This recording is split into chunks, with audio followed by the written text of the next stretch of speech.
Namaku John, berasal dari Yaman. Aku lahir dan dibesarkan di sebuah keluarga Muslim. Keluarga mengajariku bagaimana untuk tunduk kepada Allah, kepada Ka'bah.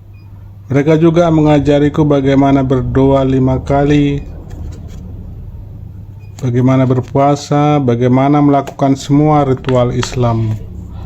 Dan pada tahun 2014, aku kuliah di universitas, dan sejak itulah aku mulai mempertanyakan imanku di dalam Islam. Aku berkata pada diriku, aku berdoa dan merasa capek berdoa kepada Pencipta, karena sepertinya hal itu merupakan hal ritual saja. Berdoa yang kulakukan sama sekali bukanlah sesuatu yang rohani. Aku mempertanyakan apa aku menyembah Tuhan yang benar, atau apakah aku sujud kepada Tuhan yang benar atau tidak. Pamanku adalah seorang guru agama dan imam. Jadi dia yang memimpin kami mengelilingi kota hitam dan batu hitam di Mekah itu. Aku melihat sebuah jam yang ada pada bangunan yang cantik. Bangunan itu bagus dan tinggi. Saat itu pamanku melihatku sedang memandang jam itu dan bangunan itu. Pamanku berteriak dengan suara keras kepadaku, "Jangan lihat ke situ, itu adalah setan iblis." Pamanku berkata lagi, "Fokus kepada batu hitam yang ada di Ka'bah, rumah Allah." Perkataan pamanku itu membuatku jadi takut. Aku berpikir sedang tidak melakukan ritual yang benar. Jadi aku mulai melihat ke batu hitam yang ada di Mekah itu dan berjalan berkeliling. Sambil melakukan itu semua, tiba-tiba muncul pertanyaan di dalamku yang berkata, sebagai seorang Muslim, apakah aku menyembah batu atau Pencipta? Jadi apa yang aku lakukan di Mekah tersebut menciptakan pertanyaan baru di pikiranku. Akhirnya aku menyadari kami tidak menyembah Pencipta. Aku berkata pada diriku, ini bukan dari Pencipta. Ini semua berasal dari ide manusia. Ini semua adalah buatan manusia. Aku berharap seharusnya aku bertemu Allah. Aku seharusnya memiliki hubungan dan pengalaman rohani dengan Allah. Aku berharap Allah akan melakukan sesuatu keajaiban padaku, sehingga keraguan-raguanku akan hilang lenyap. Tetapi semuanya itu tidak ada yang terjadi. Justru pada saat itu juga aku melepaskan keislamanku. Justru ketika itu aku melihat ke rumah Allah di Mekah, Arab Saudi. Karena perang yang ada di Yaman, tidak ada negara yang menerima orang-orang Yaman. Kemudian aku mendengar ada jalan untuk pergi dari Turki ke Yunani. Pada awalnya tinggal di Yunani, aku mencari kebebasan duniawi. Aku mulai minum minuman beralkohol, merokok, mencari kesenangan dunia ini. Suatu waktu aku bertemu dengan seorang laki-laki Syria, dan dia mempunyai tato di tangannya. Dia adalah tetanggaku, dan dia adalah seorang Kristen.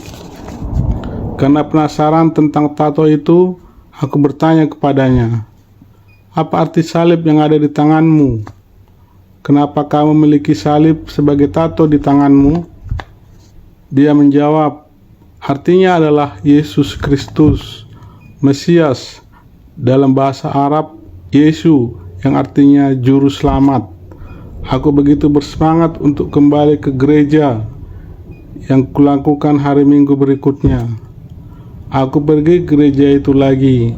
Gereja itu adalah gereja Yunani, gereja multi budaya dan multi bangsa. Menjelang akhir kebaktian, pendeta berkata, "Adakah yang mau menyerahkan hidupnya kepada Yesus Kristus?" Aku angkat tanganku, dan kemudian beberapa orang mengelilingiku, dan pendeta berdoa untukku dengan bahasa Yunani, dan seseorang menerjemahkannya untukku ke dalam bahasa Arab, dan aku mengikuti doa pendeta itu. Aku sangat berterima kasih menerima Tuhan yang penuh kasih ini. Aku merasa aku adalah seorang ciptaan baru. Aku merasa ada sesuatu yang baru di dalamku, dan aku minta kepada gereja untuk memberikanku Alkitab yang lengkap, ada perjanjian lama dan perjanjian barunya. Mereka memberikannya padaku. Aku melanjutkan membaca Matius pasal 4 dan pasal 5. Pasal 5 adalah poin iman bagiku. Di pasal 5 ada tertulis mengenai ucapan bahagia. Aku membaca pengajaran yang indah ini, paling indah di seluruh dunia.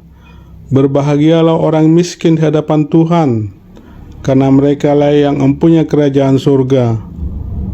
Berbahagialah orang yang berduka cita, karena mereka akan dihibur. Berbahagialah orang yang lemah lembut, karena mereka akan memiliki bumi.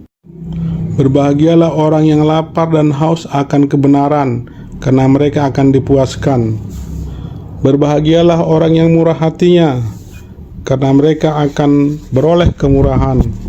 Berbahagialah orang yang suci hatinya, karena mereka akan melihat Tuhan. Berbahagialah orang yang membawa damai, karena mereka akan disebut anak-anak Tuhan. Selama 2 tahun aku mengalami masa yang sangat sulit, tetapi aku tidak menyerah. Setelah melalui masa 2 tahun ini, imanku semakin dikuatkan dan dikuatkan. Aku mulai menginjili lebih luas lagi. Aku mulai menginjili melalui media TV bersama Brother Rashid, dan kesaksian menjadi viral. Kami membaptis banyak orang di Yunani, dan aku mulai menerima ancaman-ancaman kematian. Orang-orang yang ingin membunuhku, orang-orang ingin menemukanku sehingga aku harus mengganti alamatku. Dan akhirnya misionaris berkata kepadaku, "John, sekarang tidak aman lagi untukmu untuk tinggal di Yunani." Akhirnya setelah 2 tahun ada Yunani, melalui masa sulit dan masa gembira, tempat di mana aku bertemu dengan Tuhanku, Juru Selamatku, Rajaku, aku harus meninggalkan Yunani.